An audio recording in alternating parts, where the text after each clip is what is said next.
பெண்களுக்கு எதிரான கொடுமைகள், குரூரமான கொடுமைகள் மது அருந்தியவர்களால் அல்லது போதைப்பொருள் அருந்தியவர்களால் தான் அதிகம் நேர்ந்திருக்கிறது. எல்லோரையும் குடிநோயாளிகள் ஆக்கிவிட்டு நாட்டை வல்லரசாக்க முடியாது. ஒவ்வொரு குடும்பத்திலும் குடிநோயாளிகளை உருவாக்கிவிட்டு நலத்திட்டங்கள் வழங்குவதில் எந்த பயனும் இல்லை. எல்லா கட்சியும் வரலாம். மது ஒழிப்பில் உடன்பாடு உள்ள அனைவரும் ஒரே மேடையில் நிற்க வேண்டிய தேவை இருக்கிறது. இது நாட் ஃபார் எலெக்ஷன். இதை எலெக்ஷனோட நீங்கள் சம்மந்தப்படுத்தவே வேண்டாம். எங்களை பொறுத்தவரையில் தேர்தல் கூட்டணி அல்லது தேர்தல் அரசியல் என்கிற நிலைப்பாடு முற்றிலும் வேறானது.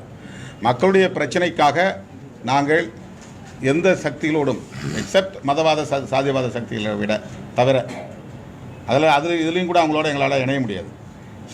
சாதிய போதைங்கிறது மது போதையை விட மோசமானது. மத போதைங்கிறது போதைப் பொருள்களை விட கொக்கைனை விட ரொம்ப மோசமானது. அதனால் அதில் நாங்கள் சாதிய மதவாத சக்திகளை தவிர மற்ற எல்லா ஜனநாயக சக்திகளும் ஒரே மேடையில் நிற்க வேண்டிய தேவை இருக்கிறது. அண்ணன் திருமாவளவன் மதுவுக்கு எதிராக போராடுறாராம். அதுக்கு அதிமுகவிற்கு அழைப்பு கொடுத்திருக்கிறாராம்.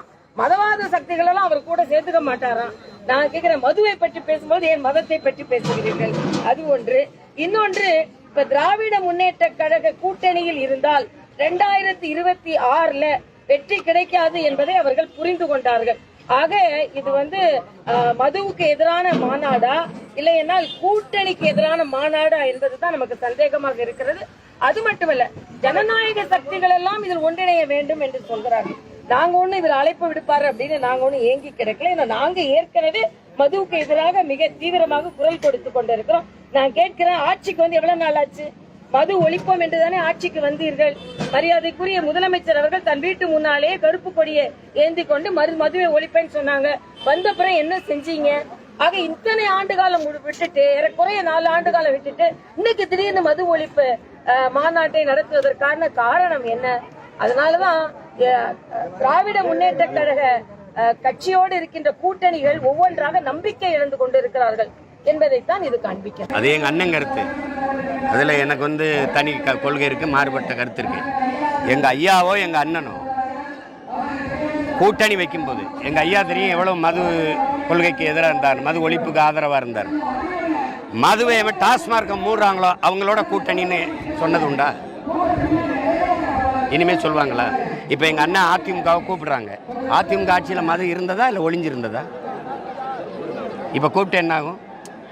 நீங்க யாரு மது ஒழிப்பு கொள்கையை ஏற்று மதுவை ஒழிக்கிறோம், டாஸ்மார்க்க மூடுறோம்னு நீங்க பேரறிவிப்பு செய்றீங்களோ அவங்களோட தேர்தல் உடன்பாடுன்னு சொன்னா அது போராட்டம். இது போராடி அப்புறம் மறுபடியும் அவங்க திறக்க தானே செய்வாங்க. அனைவரும் ஒரு அணியில எதிர்க்கிறதுக்கு வாய்ப்பு நிறைய இருக்கும். மற்ற மாநிலங்களுக்கு முன்னுதாரணமா இருக்கலாம். அதான் அது ஒழிக்கிறது தேர்தல். இப்போ தேர்தல் நேரத்தில் ஒழிக்கலைன்னா என்ன பண்ணுவீங்க? ஒரே அணியில் மதுவுக்கு எதிரான ஒரு அணி கொள்கையை வச்சு தேர்தலை ஒன்றா சந்திப்போமா? வர்றீங்களா? நான் வரேன். நீங்கள் யார் வர்றீங்க? எங்கள் அண்ணன் சொல்கிற ஒரே அணி, அதான் நாங்கள் சொல்கிறோம் தனித்தனி ஒரே அணி. மது ஒழிப்புக்கு எதிரான மது ஒழிப்பு கொள்கை உண்டா அணி. எங்கள் அண்ணன் சொல்கிற கருத்து சரி. அதை யார் கூட இருந்துக்கிட்டு செய்கிறது?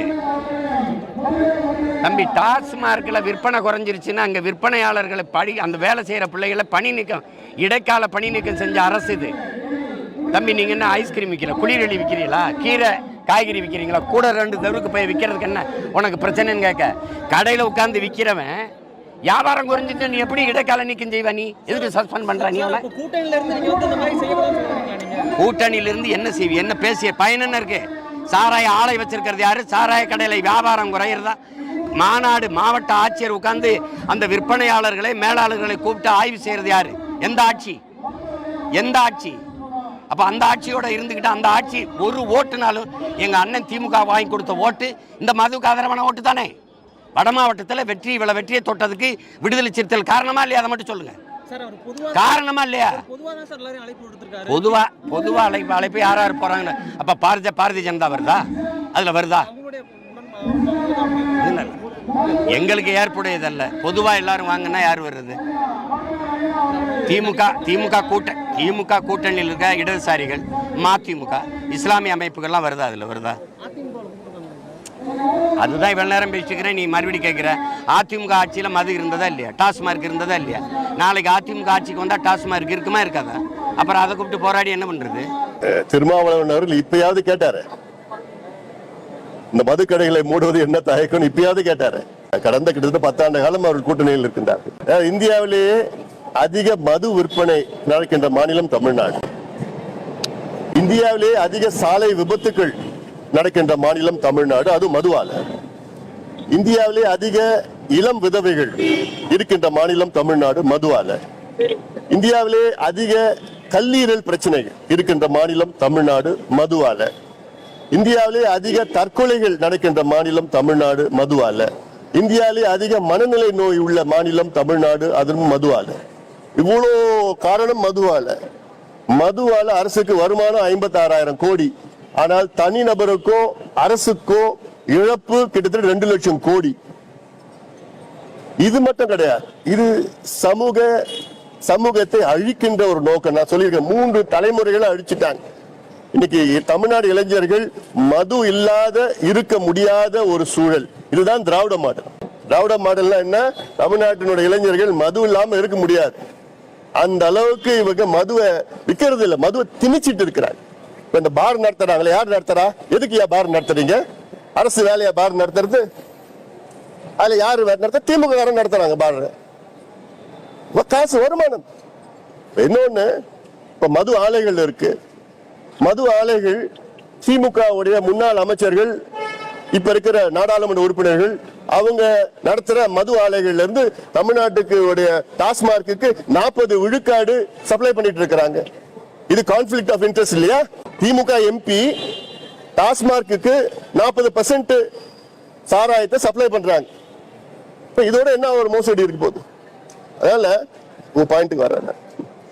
எங்களுடைய மருத்துவர் ஐயா அவர்கள் 45 ஆண்டு காலம் பொது வாழ்க்கையில் ஈடுபட்டு இருக்காரு. 45 ஆண்டு காலம் மதுவை ஒழிக்கணும் ஒழிக்கணும் ஒழிக்கணும்னு மாநாடு, ஆர்ப்பாட்டம், போராட்டம், நீதி போராட்டம், உச்ச நீதிமன்றம் போய் நாங்க தேசிய நெடுஞ்சாலைகளோட மதுக்கடையில மூடணும். எவ்வளவு ஒவ்வொரு மாவட்டத்திலையும் மகளிர் மாநாடு, ஆயிரக்கணக்கான மக்கள் வந்துட்டு இல்ல எதுக்கு இதை ஒழிக்கணும் ஒழிக்கணும்னு சொல்லிட்டு இப்பயாவது திருமாவளவன் அவர்கள் இதை ஏற்றுக்கொண்டு, இந்த கருத்தை ஏற்றுக்கொண்டு இது மிக மோசமான ஒரு பிரச்சனை என்று ஏற்றுக்கொண்டிருக்கின்றார். அது எனக்கு மகிழ்ச்சி.